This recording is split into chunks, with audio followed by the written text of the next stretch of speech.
The dust of the Arizona Territory settles on everything, but it never buries the truth. For a woman widowed at dawn, the truth is a dangerous thing. This isn't a story about grief.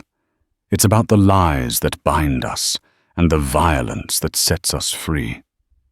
It's about a woman who buried one man in the morning only to find his ghost wearing his coat and a stranger's face sitting at her table by nightfall. What secrets was her husband hiding beneath the floorboards of their life, and how much blood must be spilled before the sun sets on his final debt? The day Josiah Hayes died, the sun rose with a bitter, bloody reluctance. It bled across the eastern peaks of the Dragoon Mountains, staining the vast, indifferent sky in hues of bruised purple and angry orange. For Adelaide Hayes, the colors felt like a mockery. She had been digging since the first hint of grey light had softened the edges of the night. The earth on their small homestead was a cruel thing, a mix of dry, cracked clay and stone that fought the shovel with every thrust. Blisters had bloomed and broken on her palms, the sting of sweat and grit, a constant nagging pain. She ignored it. It was a small penance. Josiah lay wrapped in their best quilt, the one his mother had made its intricate patchwork of blues and greens, now sullied with the dirt of his own land. He was still, finally. The frantic, rasping breaths of the night before had ceased, leaving behind a silence so profound it felt like a physical weight in the small cabin. Cholera, the traveling doctor from Tucson, had guessed, a week ago, shrugging his shoulders with the weary apathy of a man who'd seen too much of it. A bad batch of water, perhaps. A cruel twist of fate. Adelaide knew better. Fate had a face and a name, and it had come calling 2 nights ago. She paused, leaning on the shovel handle, her breath pluming in the chill morning air. The grave was nearly deep enough. 6 feet, he'd always said. A man deserves a full 6 feet to keep the coyotes from his bones. Her arms screamed with the effort, her back a tight knot of agony. But she would give him this. It was the last thing she could do for him. The last kindness. The last lie. She looked toward the small, sturdy cabin they had built with their own hands. It looked forlorn, a lonely sentinel in the vast, unforgiving landscape. Smoke curled from its stone chimney, a ghostly white finger pointing to the heavens. Inside, the water for her coffee was boiling. Life disgustingly went on. With a final desperate burst of energy, she deepened the hole, squaring the corners as best she could. It would have to do. Dragging Josiah was the hardest part. He wasn't a large man, but in death he had become an anchor, a dead weight of memory and regret. She pulled the shrouded body onto a spare plank of wood, a makeshift sled, and hauled him across the yard to the edge of his final resting place. The quilt snagged on a stubborn root, and for a heart-stopping moment, the fabric pulled away from his face. She flinched, her stomach churning. His skin, pale and waxy in the dawn light, was pulled taut over his cheekbones. His eyes were closed, his mouth slightly agape, as if to utter one last protest. But it was the mark on his neck that held her gaze. A dark, ugly bruise, almost purple-black, blooming just below his jawline. Not the work of a fever. That was the work of a man's hands. Strong hands. Her own hand flew to her throat, a phantom pressure making her gasp. She quickly pulled the quilt back into place, her movements jerky and panicked. No one could see that. No one could ever know. As she adjusted the fabric, her fingers brushed against the inside pocket of his worn denim jacket. A small, hard object. Frowning, she reached inside. It wasn't his familiar pocket knife or the smooth worry stone he always carried. This was something else. She pulled it out and held it in her blistered palm. It was a small, crudely carved disc of dark wood, no bigger than a silver dollar. An intricate symbol was etched into its surface, a serpent coiled around a hangman's noose. It was unfamiliar, sinister. It felt wrong in her hand, like a shard of a life she knew nothing about. Where had this come from? Josiah wasn't a man for trinkets. He was a simple farmer, a man of the earth. Wasn't he? A cold dread, sharper than the morning air, snaked its way up her spine. This token was a key, she knew it instinctively, a key to a door she had never known existed. A door he had kept locked from her for the 5 years of their marriage. With a shudder, she shoved the token into the pocket of her work dress and pushed his body into the grave. It landed with a soft, final thud. The sound echoed in the silence, a period at the end of a long, convoluted sentence. She began to shovel the earth back in. Each spadeful felt like a betrayal, burying not just her husband, but the questions that now screamed in her mind. Who was the man who had visited 2 nights ago, his face hidden by the brim of his hat? His voice a low rumble in the darkness. What had they argued about in hushed, vicious tones while she pretended to be asleep? And who was the man she had just buried? By the time the sun had fully crested the mountains, the grave was filled, a raw red-brown scar on the land. She didn't have the strength to roll a stone over it. Not yet. She stood for a long moment, the shovel held loosely in her hand, a lone figure in a vast, empty world. She did not cry. Her tears had dried up in the night, evaporated by the heat of her fear and the coldness of her resolve. She had buried her husband at dawn. She was a widow. She was alone. She was, she thought, with a terrifying clarity, in mortal danger. Turning her back on the grave, she walked toward the cabin, her mind a maelstrom of fear and confusion. The wooden token in her pocket felt as heavy as a tombstone. She needed coffee. She needed to think. She needed to understand the life of the man she'd married before his past came back to bury her too. The sun climbed higher, relentless and unforgiving. The heat began to bake the earth, and the lonely homestead shimmered in the growing light. The day was just beginning. The day bled away into a long, tense afternoon. Adelaide scrubbed the cabin floor with a furious energy, trying to scour away the lingering scent of sickness and death. She cleaned Josiah's razor, packed his few clothes into a small wooden chest, and stacked his books neatly on the shelf. With each mundane task, she tried to reassert control over a world that had tilted violently on its axis. But the silence in the cabin was a living thing. It buzzed with unspoken words, with the echoes of last night's argument, with the chilling presence of the wooden token that now lay hidden beneath a loose floorboard in her bedroom. She kept Josiah's old shotgun propped by the door, loaded and ready. She peered out the window 100 times, scanning the horizon, her heart lurching at the sight of a dust devil or a distant tumbleweed. Who was she looking for? The man from the other night. The sheriff. She didn't know which was worse. When Sheriff Brody finally did arrive late in the afternoon, his buggy kicking up a cloud of fine red dust, Adelaide felt a wave of something that was not quite relief. Brody was a good man, but he was a lawman, and the law had no place in the secret she was now keeping. "Adelaide," he said, his voice gruff but kind, as he removed his hat, revealing a fringe of sweat, damp grey hair. "Martha from the general store sent her boy over. Said she saw you. Digging. I'm sorry to hear about Josiah." Martha, the town's ever-watchful eye. Of course. It was the cholera sheriff, Adelaide said, her voice carefully steady. She held the door open but did not invite him in. It took him fast.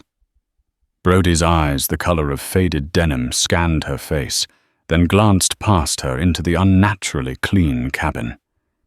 He was a man who noticed things. Fast is a mercy, I suppose. Do you need help with arrangements? I can send my deputy Finn to help you with a proper marker. Thank you, Sheriff, but I've managed, she said, her grip tightening on the doorframe. I just want to be left alone for a while.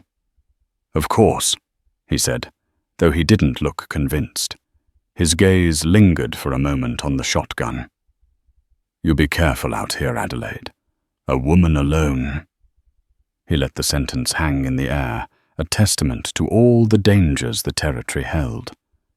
I can take care of myself, she replied, her tone sharper than she intended.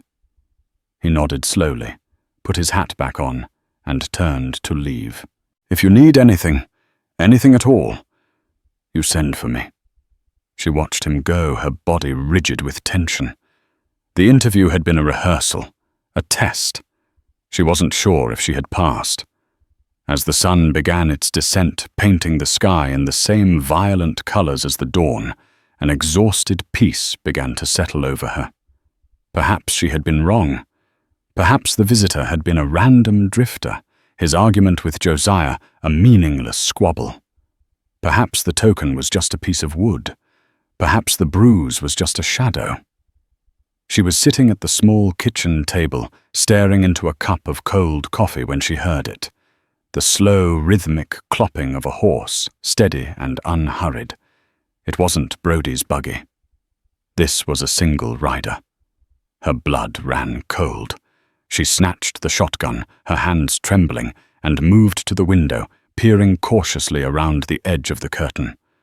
A lone figure was approaching, silhouetted against the fiery sundown. He rode a rangy bay horse that looked as tired as the day was old. But it wasn't the man or the horse that made her heart slam against her ribs.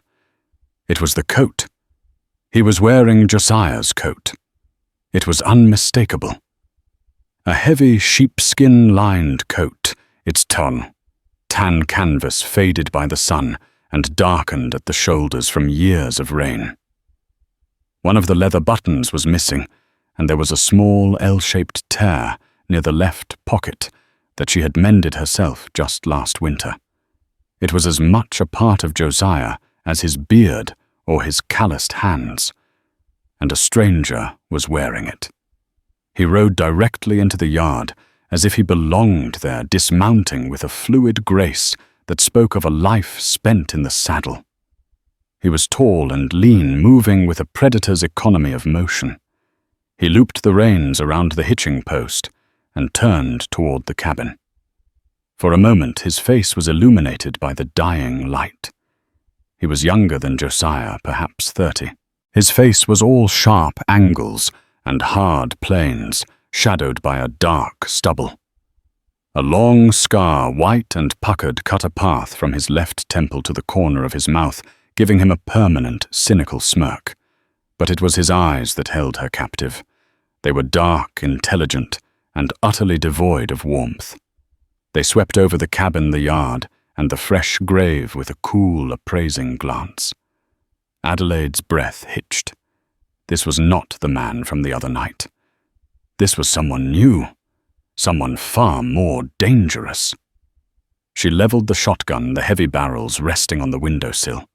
Her mind screamed at her to shoot, to end this before it began. But her finger froze on the trigger. Who was he? How did he get at Josiah's coat? He walked to the door, his steps confident and measured. He didn't knock. He simply stopped waiting, as if he knew she was watching him. The silence stretched thick and suffocating. "Mom." His voice came a low, calm baritone that cut through the evening air with unnerving clarity. It wasn't a question or a greeting. It was a statement. "I know you're in there. I'm looking for Josiah Hayes."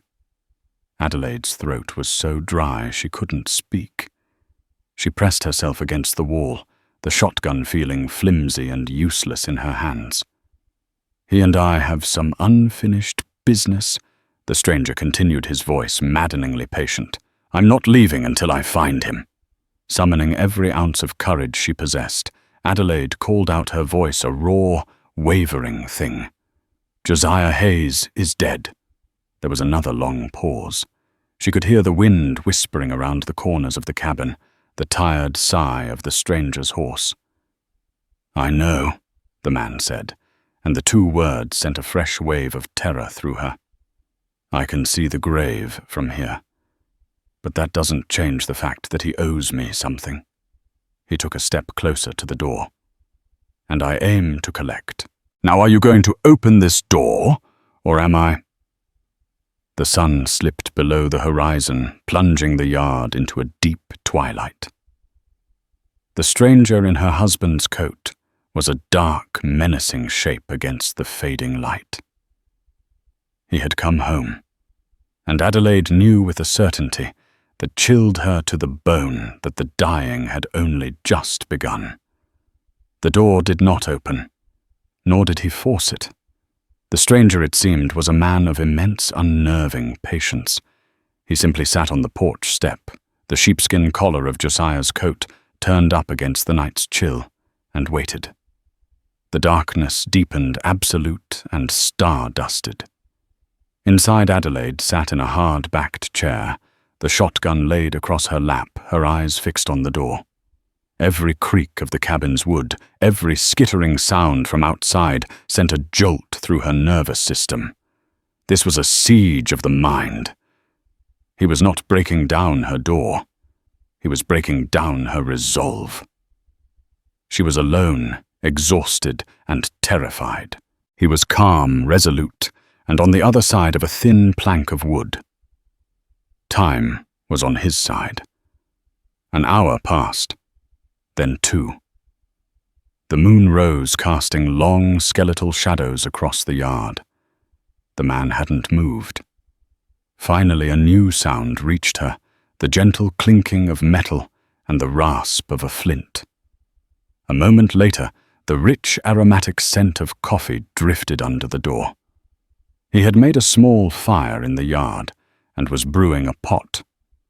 The sheer audacity of it, the domesticity of the act in the face of such menace, was disorienting. "Figure you could use some," he called out, his voice still infuriatingly calm. "No sense in both of us sitting up all night with cold bellies." Adelaide's own stomach growled in betrayal. She hadn't eaten since morning. The coffee, a luxury she carefully rationed, was a temptation she could barely resist. It was a calculated move, a small crack in her fortress of fear. "What do you want?" she asked, her voice stronger this time. "I told you. Something Josiah owes me," he replied. "A debt. Now last I checked property, and debts fall to the surviving spouse. That makes this your problem now, ma'am. I have nothing." She lied, her hand instinctively touching the pocket where the wooden token had been. "This homestead is all we had, and it's mortgaged to the hilt." A dry, humorless chuckle came from outside. "I'm not talking about money, Mrs. Hayes. Not the kind you keep in a bank anyway." Her mind reeled. What was he talking about? What kind of debt? Her thoughts flashed back to Josiah in his last few months. He had grown distant, his moods dark and volatile. There had been hushed arguments, not just with the stranger 2 nights ago, but between them. "We need money, Josiah." She'd hissed at him one night, the stack of unpaid bills a silent accuser on the table between them. "The drought has taken half the crop. We won't make it through the winter." "I'll handle it." He'd snapped his eyes, avoiding hers. He'd taken to disappearing for days at a time, claiming he was looking for work at the silver mine in Tombstone. He always came back empty-handed, but with his clothes smelling of cheap whiskey and his pockets full of dust. How she had pressed. How will you handle it? He had slammed his hand on the table, making her jump. Just leave it be, woman. It's men's business. Now sitting in the dark, his words echoed with a sinister new meaning. What men's business had her husband been involved in? The stranger on her porch seemed to know. His name was Caleb, the man said suddenly as if reading her thoughts. The man you're thinking about. The one who came calling a couple of nights back. Adelaide froze. He knew. How could he possibly know? My name is Brand, the stranger continued, his voice dropping lower, more intimate. Caleb Brand. Josiah and I. We were associates. Old associates. He made a promise. I'm here to make sure it was kept.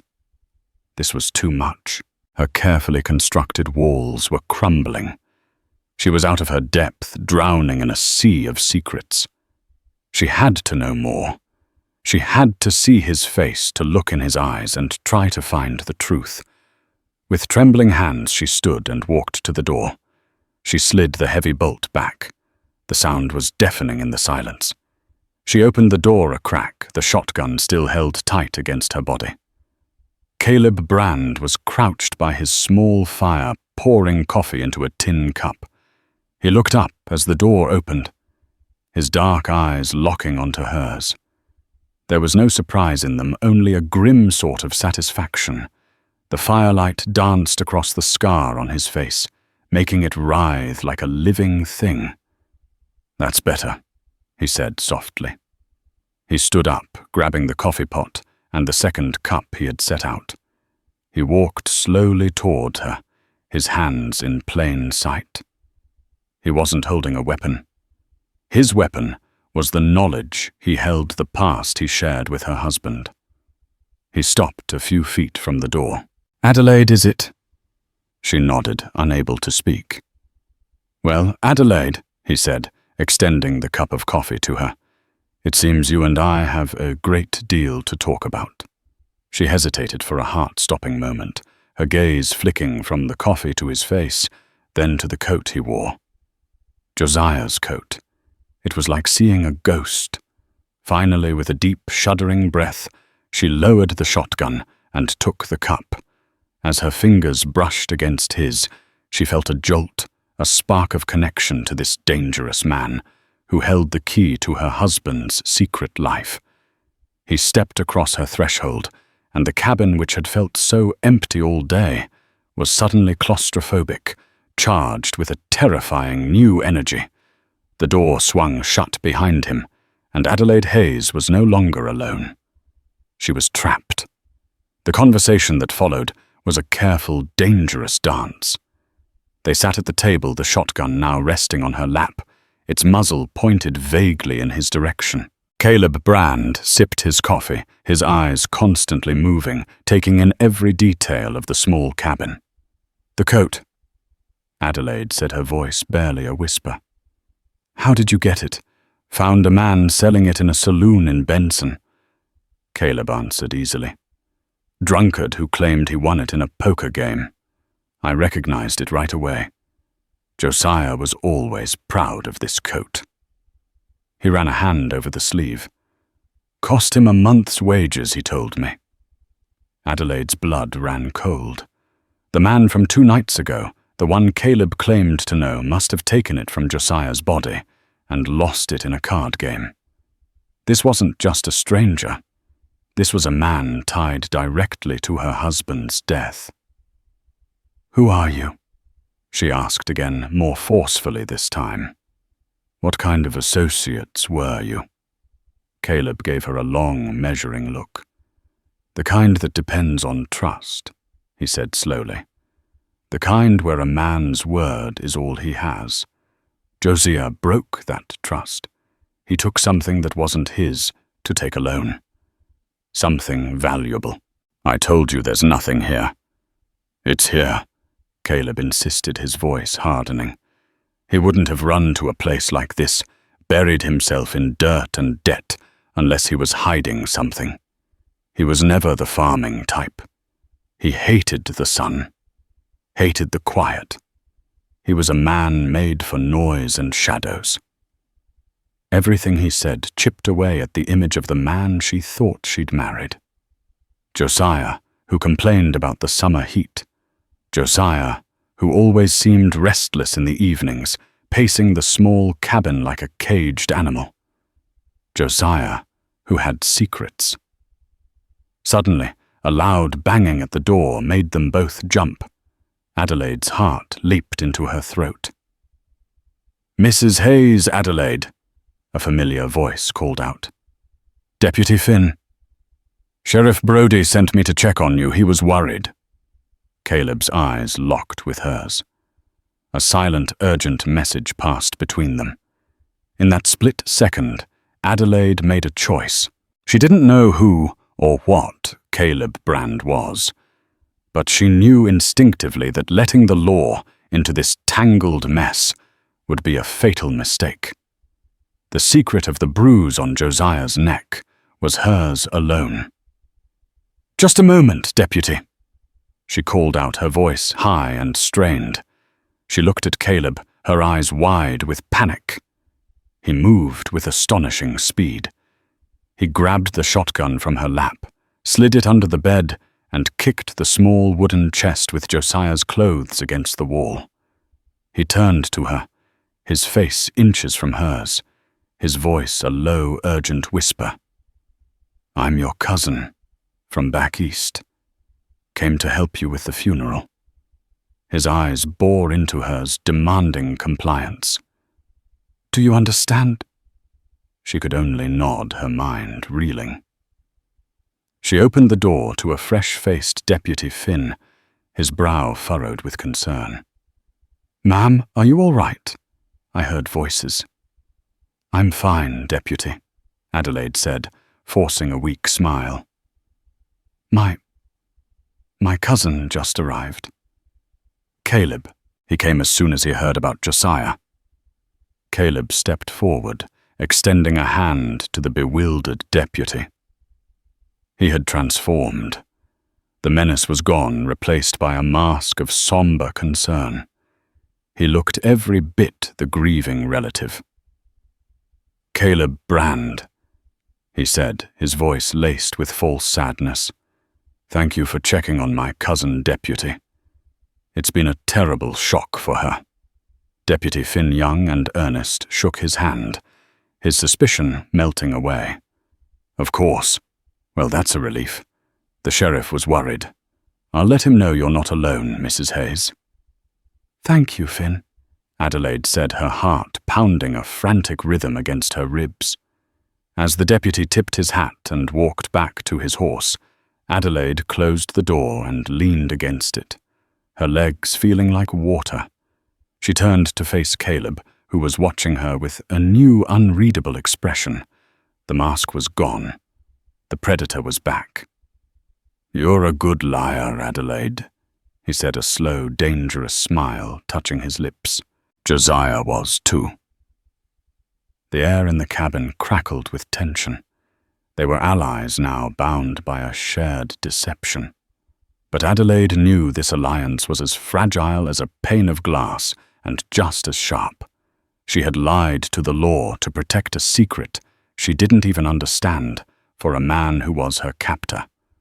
The night was far from over. The departure of Deputy Finn left a new kind of silence in the cabin. It was heavier laced with the cloying weight of their shared conspiracy. Adelaide and Caleb were no longer just a widow and an intruder. They were accomplices. The lie she had told had tethered her to him, and the flimsy barrier of the shotgun was gone. She was now truly at his mercy. He seemed to sense the shift in power. He moved about the small space with more confidence, pouring himself another cup of coffee as if he lived there. He picked up one of Josiah's books, a worn copy of Leaves of Grass, and flipped through the pages, a flicker of something unreadable in his eyes. He always had his nose in a book, Caleb murmured more to himself than to her. Said it made him feel like a gentleman. The comment was so casual, so strangely intimate, it unnerved Adelaide more than any threat. This man knew a version of her husband she had never been allowed to see. The Josiah she knew was a quiet man who read the Farmer's Almanac and the Bible. Who was this other Josiah, the one who worried about being a gentleman?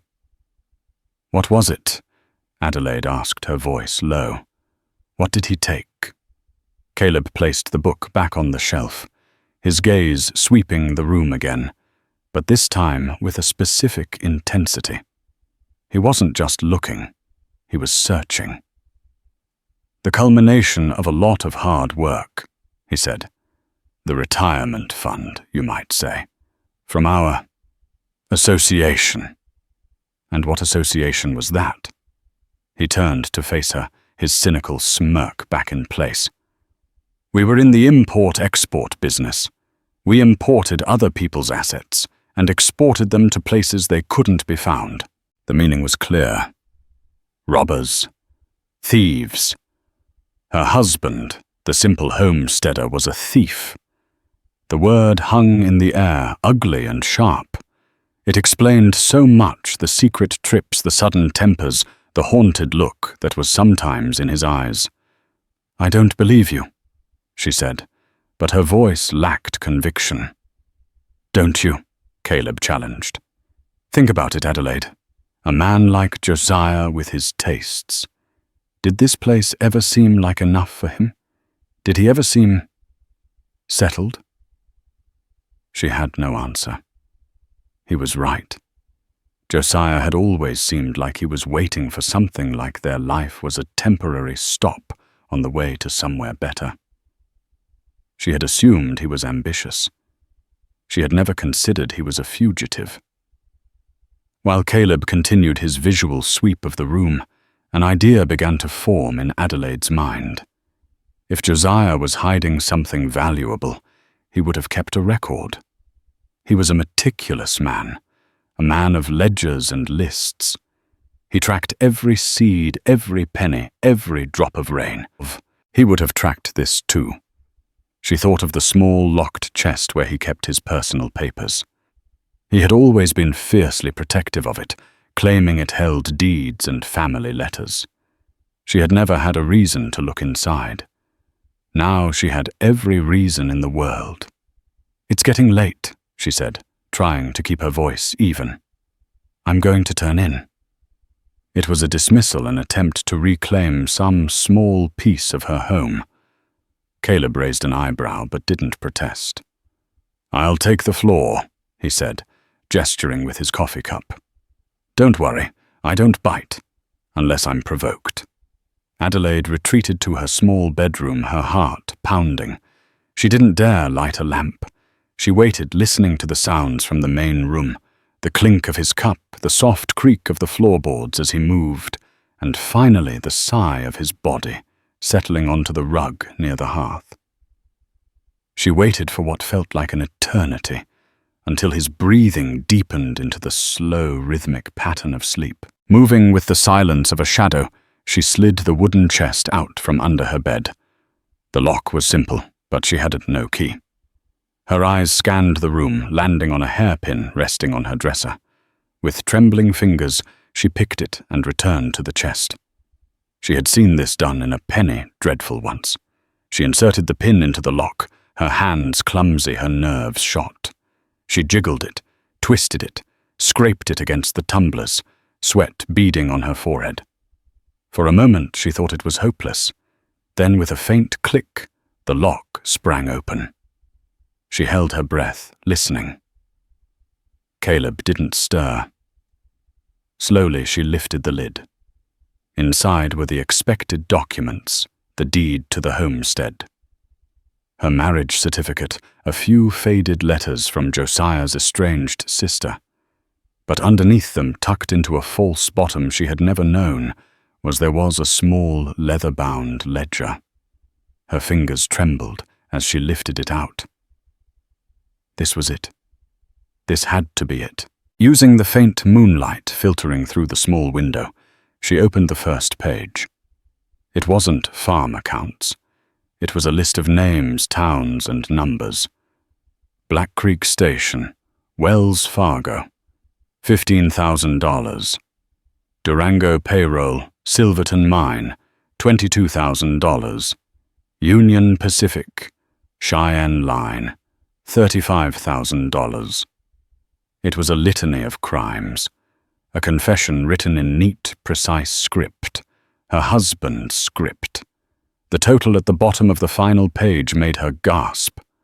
Over $70,000, a king's ransom, enough to disappear and start a dozen new lives. Her husband hadn't been a simple farmer. He had been part of a gang that had terrorized the territories for years, and then it seemed he had stolen from his own. She had to show Caleb. This was the proof he needed. This was her only leverage.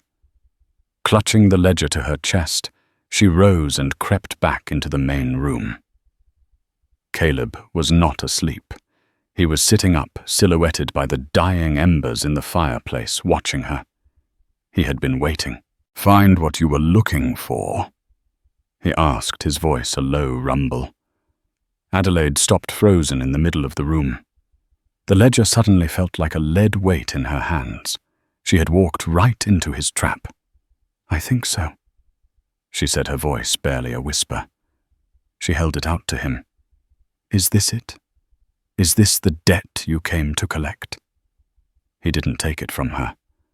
He just stared at her, his expression unreadable in the dim light. "That's the accounting," he said. "But it's not the payment. That's just paper, Adelaide. I'm here for the gold." He rose to his feet and slowly walked toward her. Josiah, or as we knew him, Gentleman Jack, was the planner, the brains. He figured the routes, the schedules, the weak points. I was the muscle. So was another man. A man named Elias Thorne. At the mention of the new name, a chill went through Adelaide. "Thorne is not a patient man like me," Caleb continued, his voice dropping to a conspiratorial whisper. "He's not a reasonable man. After the Union Pacific job, Jack was supposed to meet us with the score. He never showed up. Disappeared off the face of the earth. Took everything. I've been looking for him for 2 years. Thorne has been too." He was standing right in front of her now, so close she could feel the warmth radiating from him. The man who came here 2 nights ago, the one who took Josiah's coat. That wasn't Thorne. That was a hired tracker Thorne sent looking for me. The tracker must have found his way to Josiah first. And when Josiah wouldn't talk, he let the implication hang in the air. The bruise on Josiah's neck, the quick, violent death. It wasn't cholera. It was murder. And the killer wasn't Caleb. "Thorne is the one who killed your husband, Adelaide," Caleb said, his voice soft but laced with iron. "And he knows Jack had a wife. He knows about this homestead. The tracker would have reported back before he got himself drunk and lost that coat. Thorne is coming here, and when he arrives, he's not going to knock politely and ask for a cup of coffee. He will burn this place to the ground to find what he's looking for, and he will kill anyone who gets in his way." The ledger slipped from her numb fingers and fell to the floor with a soft thud. The world had tilted again, more violently this time. She wasn't just harboring a thief. She was standing in the crosshairs of a murderer. "The gold," she whispered, her mind racing. "Where is it? That's what you and I are going to find out," Caleb said, his eyes boring into hers. "And we're going to find it before sunrise, because if we don't, neither of us will live to see another one." The revelation shattered the last vestiges of the night's fragile peace. The name Elias Thorne was a lit match dropped into a puddle of kerosene. The cabin was no longer a sanctuary, however tense. It was a tomb waiting to be sealed. "We have to go," Adelaide said, her voice frantic. "We have to ride for Sheriff Brody now," And tell him what? Caleb countered, his tone sharp and dismissive. He picked up the fallen ledger, his expression grim. That your dead husband was a master thief, that you've been harboring his partner, a wanted man, while lying to a deputy that a whole gang of killers is on its way to tear this place apart for a fortune in stolen gold. Brody's a good man, but he's out of his depth. He'll get himself and his boy, Finn, killed. No, we're not running. We're staying. That's insane, she cried, gesturing wildly around the small cabin.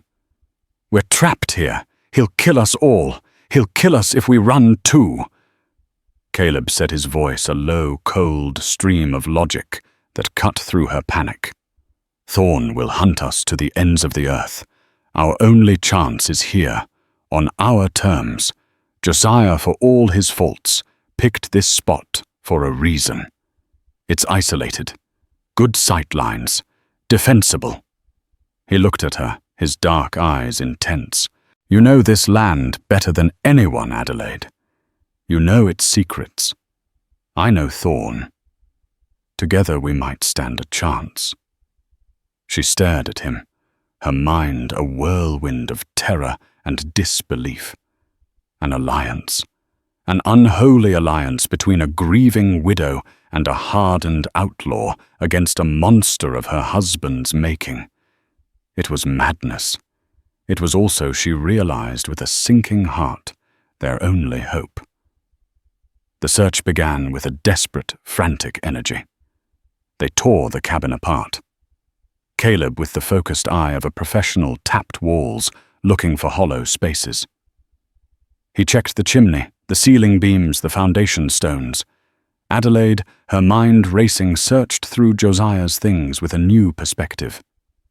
Every loose floorboard, every knick-knack, every book was a potential clue. Where would he hide it?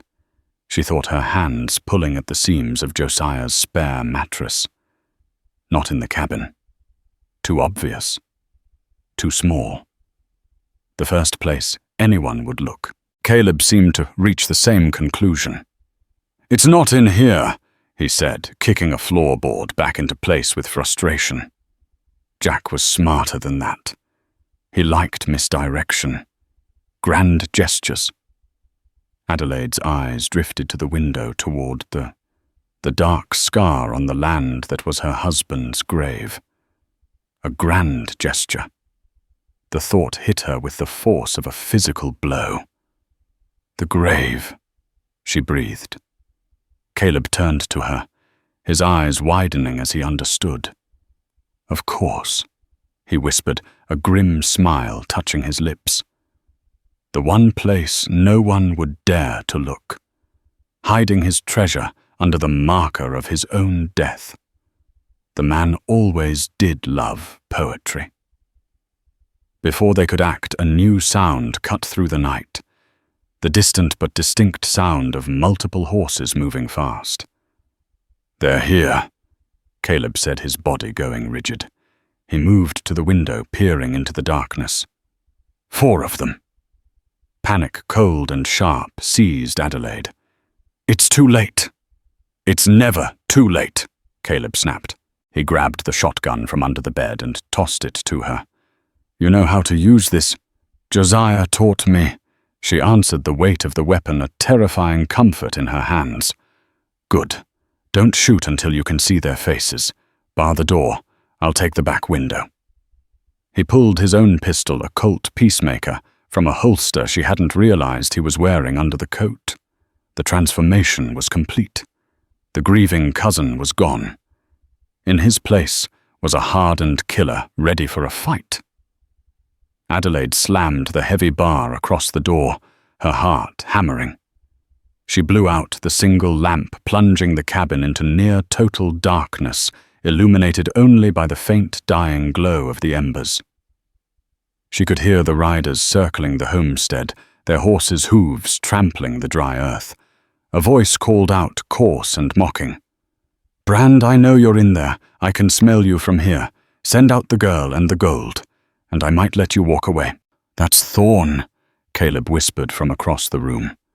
"Don't listen to him. He's a liar." Adelaide moved to the front window, peering through a small crack. In the pale moonlight, she could see them. 4 menacing figures on horseback rifles, held ready. One was larger than the others, sitting on his horse with an air of absolute authority. Elias Thorn. Suddenly, a 5th horse appeared riding hard from the direction of the town. It was Deputy Finn. "Oh no," Adelaide gasped. Brodie must have remained uneasy and sent his deputy back for one last check. The boy was riding into a death trap. "What is it?" Caleb demanded. "The deputy, he's coming back." Before Caleb could respond, Thorn raised his rifle. "Looks like the law's arrived," he bellowed with a laugh. A single shot cracked through the night air. Deputy Finn cried out and tumbled from his saddle, a dark shape lying motionless on the ground. A wave of fury, hot and pure, washed over Adelaide, momentarily eclipsing her fear. They had shot him down in cold blood. "The bastard!" she snarled, leveling the shotgun. The siege began in earnest. Gunshots erupted from all sides, splintering the wooden walls of the cabin. Glass from the windows shattered, spraying across the floor. Adelaide and Caleb dropped to their bellies, crawling to their positions. "They're trying to pin us down!" Caleb yelled over the din. "Make us waste ammunition!" The next hour was a blur of noise, smoke, and terror. They returned fire, sparingly making every shot count. Adelaide, to her own astonishment, found a strange, cold calm settling over her. The woman who had wept over broken preserves now sighted down a shotgun barrel, firing at shadows that meant to kill her. She was fighting for her home, for the wounded boy outside, for the future she refused to let these men steal from her. Caleb was a whirlwind of deadly efficiency. He moved between the back window and the side wall, firing his Colt with a steady hand. His voice a constant stream of instruction and encouragement. "Watch the left flank. They're trying to get to the woodpile for cover. Adelaide, reload." They worked together seamlessly. 2 desperate souls bound by circumstance. In the crucible of the firefight, they were no longer widow and outlaw. They were partners. A lull in the fighting. The silence was more terrifying than the noise. "They're planning something," Caleb breathed, wiping sweat from his brow with the back of his hand. Suddenly, a flickering orange light appeared at the corner of the cabin. "Fire!" Adelaide screamed. "They're trying to burn us out. A Molotov cocktail, a bottle filled with oil and stuffed with a flaming rag, shattered against the wall. The dry, aged wood caught instantly. Flames began to lick their way up the side of the cabin, casting a hellish, dancing light into the room. The smoke was acrid and choking. "We have to move!" Caleb yelled, grabbing her arm. "The grave. It's our only chance." They scrambled to the back of the cabin. The fire was spreading fast, the roar of the flames growing louder. Caleb kicked open the back door, which had been weakened by the gunfire. He laid down covering fire, while Adelaide crawled out into the yard. The world outside was chaos. The moonlight, the firelight, the gunshots. It was a vision of hell. She scrambled toward the fresh grave, the earth soft and loose under her hands. A bullet whizzed past her ear, so close she felt its heat. One of Thorn's men was charging from the side of the house. Before she could react, a shot rang out from the doorway. The man fell. "Caleb." "Keep going," he yelled. She reached the grave and began to dig with her bare hands, clawing at the dirt like a madwoman. The earth gave way easily. Just a foot down, her fingers struck something hard and metal. A lockbox. A large iron lockbox. "I've found it," she screamed. At that moment, a massive shape loomed over her. Elias Thorne. He had used the fire as a diversion to circle around. His face, illuminated by the flames, was a mask of triumphant cruelty. He leveled his pistol at her. "Thank you for your trouble, little lady," he sneered. Adelaide stared up the barrel of the gun, her heart frozen. This was it. This was the end. But then another shape launched itself from the burning cabin. Caleb, roaring with fury, tackled Thorne, sending them both tumbling to the ground. The pistol went off the shot, going wild. The two men were a tangle of limbs, punching, gouging, fighting with primal desperation. Adelaide knew this was her only chance. She grabbed the shotgun she had dropped and staggered to her feet. Thorne was stronger. He had Caleb pinned, his huge hands closing around Caleb's throat. Caleb's face was turning purple, his eyes bulging. Adelaide didn't hesitate. She raised the shotgun, aimed for center mass, and pulled the trigger. The blast was deafening. It threw her backward, but her aim was true. Elias Thorne was lifted off his feet, a look of utter shock on his face before he crashed to the ground, lifeless. The remaining two outlaws, seeing their leader fall, panicked. They fired a few wild shots and then spurred their horses, disappearing into the darkness. Silence fell, broken only by the crackle of the burning cabin and the pained gasps of Caleb. Adelaide scrambled to his side. He was alive, clutching his throat. But he was alive. She looked from him to the dead man, to the burning wreckage of her home, to the shallow open grave holding her husband's stolen fortune. The sun was beginning to rise its first rays, painting the sky in the same bloody colors as the day before. But this was a new dawn. A dawn she had paid for in blood and fire. She had survived. The new dawn revealed a landscape of ruin. Her home was a blackened skeleton against the bruised sky, the air thick with the stench of gunpowder and death. Amid the devastation lay three bodies: Thorne, one of his men, and the still form of Deputy Finn. Adelaide's heart seized as she rushed to the boy's side, pressing her fingers to his neck and finding to her profound relief a faint but steady pulse. "He's alive," she called to Caleb, who was already on his feet, examining the raw bruises on his own throat.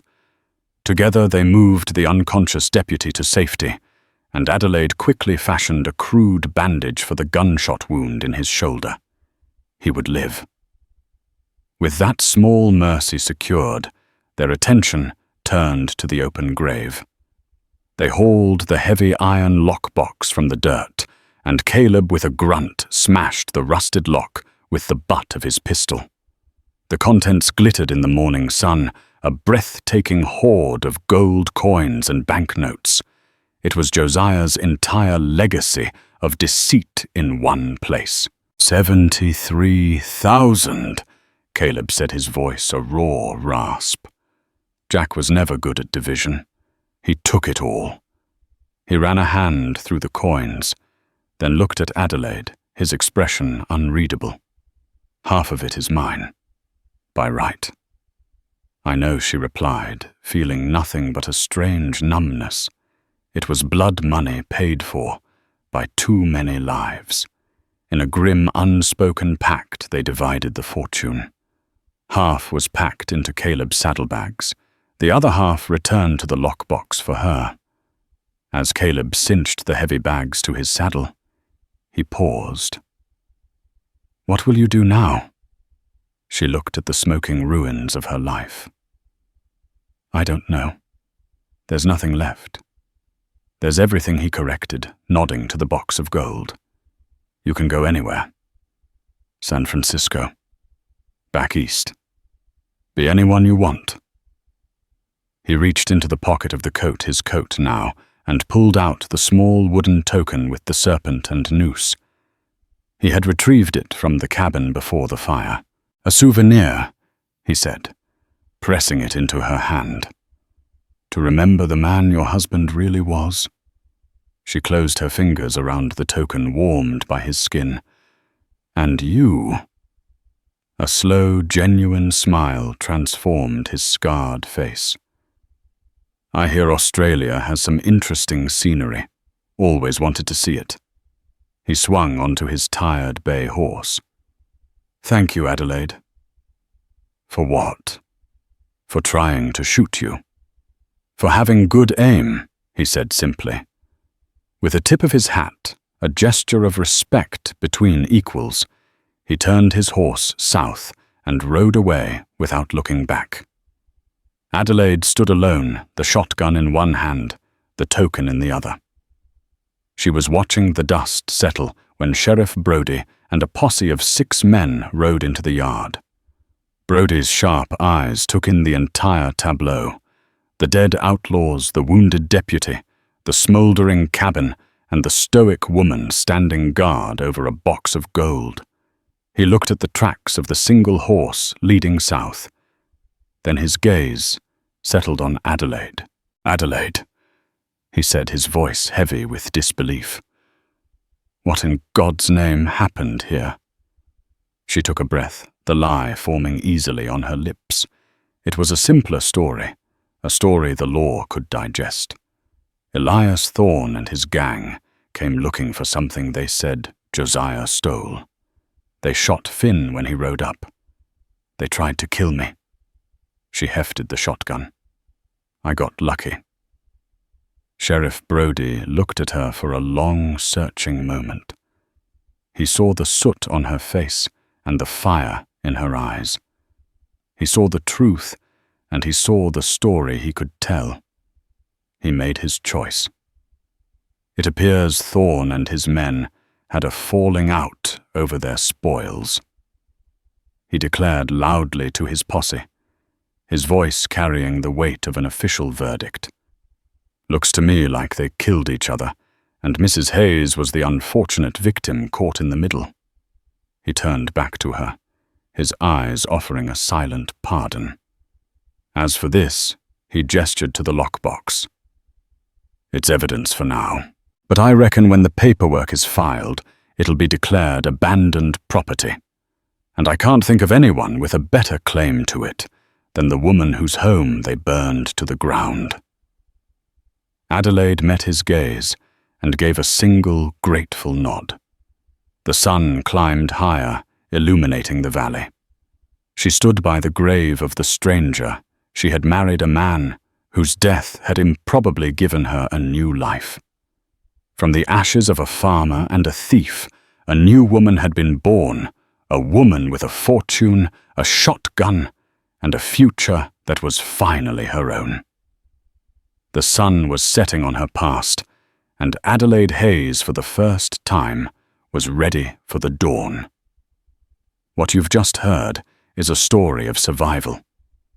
But more than that, it's a testament to the steel hidden within the heart of an ordinary person pushed to extraordinary limits. Adelaide Hayes wasn't born a hero. The unforgiving West forged her into one fire and blood her baptism. Her story reminds us that the people we think we know often carry secret worlds within them, and that true strength isn't the absence of fear, but acting in spite of it. If this journey into the heart of the Wild West captured your imagination, please help our stories reach more listeners. Hit that like button, share this video with a friend who loves a good drama, and most importantly, subscribe to the channel and ring the bell so you don't miss our next tale from the dusty trails of history. Thank you for listening.